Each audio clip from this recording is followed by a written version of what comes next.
मुख्य पृष्ठ emotional Hindi story. आज की ये हिंदी कहानी स्त्री का घर थोड़ी सी इमोशनल है, लेकिन इमोशनल होते हुए भी इसका संदेश बहुत अनमोल है। आपकी आंखें थोड़ी नम करने के साथ साथ आपके दिलो दिमाग पर यह कहानी छाप छोड़ जाएंगी, इसलिए इसे एक बार पूरी जरूर पढ़िए। स्त्री का घर इमोशनल कहानी। तुम्हें कितनी बार बताया है, मेरे तैयार होने से पहले मेरा नाश्ता तैयार हो जाना चाहिए। शादी के 25 सालों बाद भी मुझे क्यों बार बार एक ही बात बतानी पड़ती है। लता, तुम्हें क्या है? तुम तो आराम से घर पर रहोगी, मुझे काम पर जाना पड़ता है। तुम हो कि हमेशा बेवकूफ़ों जैसी हरकत करती हो। अगर तुम ये जानबूझकर करती हो तो याद रखना, मुझसे बुरा कोई नहीं होगा। आज भी प्रशांत का पारा चढ़ा हुआ था। इन कटु शब्दों में अपना गुस्सा उतारते हुए, गीला तौलिया कुर्सी पर फेंकते हुए प्रशांत गुस्से से लता की तरफ देखने लगा। लता के लिए प्रशांत का ये बेवजह का गुस्सा कोई नई बात नहीं थी। वो महीने में 3-4 बार ऐसे ही लता पर बरस पड़ता था। पहले पहले लता उसका विरोध किया करती थी, लेकिन जब कई सालों तक प्रशांत में कोई बदलाव नहीं दिखा तो लता ने खुद को ही बदल दिया। अब प्रशांत के कुछ भी कहने से लता को कोई फर्क नहीं पड़ता था। प्रशांत की हर बात वो चुपचाप सिर नीचे झुकाए सुन लेते थी। शादी के पहले 5 साल तक लता ने पूरी कोशिश की थी कि प्रशांत को बदला जाए, लेकिन फालतू का गुस्सा करना और बाद में लता को भला बुरा कहना, यह मानो जैसे उसकी आदत बन गई थी। कोई भी वाद विवाद होता तो प्रशांत सीधा लता को बोल देता, अगर मैं तुम्हें अच्छा नहीं लगता तो क्यों नहीं चली जाती अपने मायके? क्यों रहती हो मेरे साथ? इतना सब कुछ होने के बावजूद लता प्रशांत के साथ रहती थी क्योंकि उसे अपनी बेटी की फिक्र थी। और वह जाती भी तो कहा, अपने बूढ़े हो चुके माँ बाप को इस उम्र में परेशान करना वह नहीं चाहती थी। समाज और लोग क्या कहेंगे, ये भी तो उसे देखना था। वह इतनी पढ़ी लिखी भी तो नहीं थी कि खुद जाकर कोई नौकरी कर सके और अपना और अपनी बेटी का पालन पोषण कर सके। लता को अब अपनी फिक्र नहीं थी, उसको फिक्र थी तो बस अपनी शादी लायक हो रही बेटी की। लता नहीं चाहती थी कि पति पत्नी के झगड़े की वजह से काव्या डिस्टर्ब हो। काव्या की पढ़ाई पूरी हो चुकी थी, उसके लिए अब शादी के रिश्ते आने लगे थे। कई रिश्तों को काव्या ठुकरा चुकी थी। 2-3 महीने बाद एक अच्छा रिश्ता आया। रिश्तेदारों और पहचान के लोगों ने भी लड़के के बहुत गुणगान किए थे।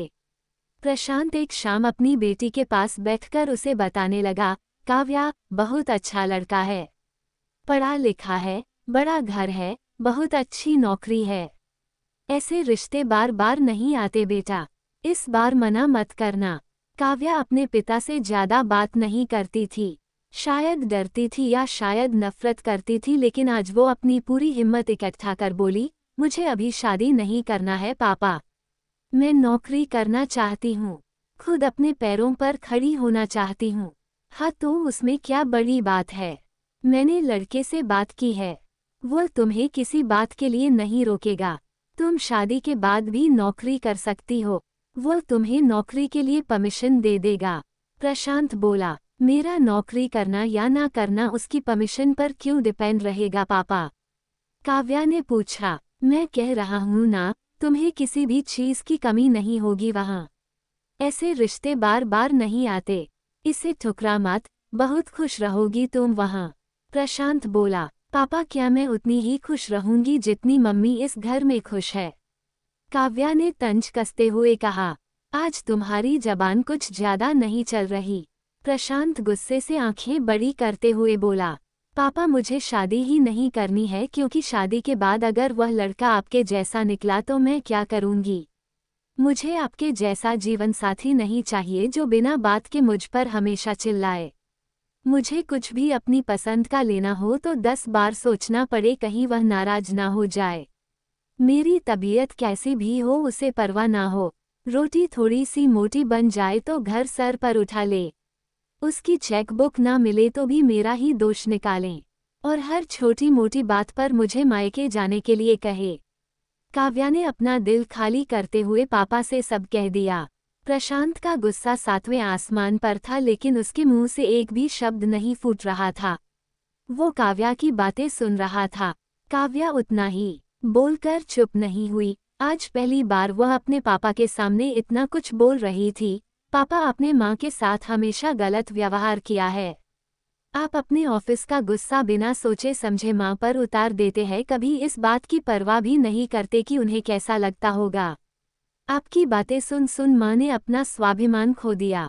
प्रशांत आज पहली बार अपने किए बर्तावों को महसूस कर पा रहा था। वो इतना ही बोल पाया, जो तुम्हारा मन है वो करो, मैं तो इतना बुरा हूँ ना।